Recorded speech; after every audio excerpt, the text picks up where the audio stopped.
दोस्तो पाण हाणे हिन वक़्तु जेको आहे हिकिड़े मज़दूर वटि बि पहुची चुका आहियूं। अचो त उन मज़दूर खां पुछूं पंहिंजो अदा हिकिड़ो मिंट उन मज़दूर खां इहो पुछा कयूं त हीअ जेकी हॉस्पिटल आहे DHQ उर्फ़ गम्स, जिते 26 करोड़ रुपया अचनि था पिया ग़रीब मारूड़नि जा सिहत जे लाइ, ऐं उहे चंद कामूरा वेही करे हज़म कयो था वञनि।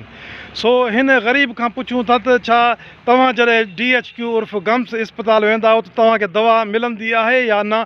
अचो हिन खां पुछूं। अदा इहो ॿुधायो त तव्हांखे उते दवा मिले थी या नथी मिले गम्स DHQ हॉस्पिटल? गम्स साईं इस्पताल वियासीं साईं, मां पंहिंजी घरवारी खे वठी वियो हुउमि। पोइ उते हाणे पेट में सूरु हुजे त पोइ हाणे उते इहे सुई हिकिड़ी मारियाऊंसि, बसि चए हाणे ख़ैरु थी वेंदी, तव्हां मोटी वञो। लेकिन उते ख़ैरु न थी, न थेली चढ़ियऊं न का ॿी माना इहा का चढ़ियऊं, बसि बाबा चए मोटी वञ तोखे ख़ैरु थी वेंदी।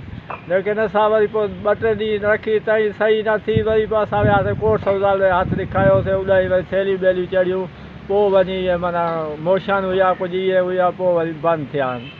ऐं हिते माना इलाजु सही नथो थिए। डॉक्टर रहीम बख्श भट्टी साहब असांजे ज़िले घोटकी जे मारूरनि ते रहम कयो, गम्स खे वापसि वठो। असांखे पंहिंजो DHQ बहितर आहे, असां ते ॿेली रहम कर।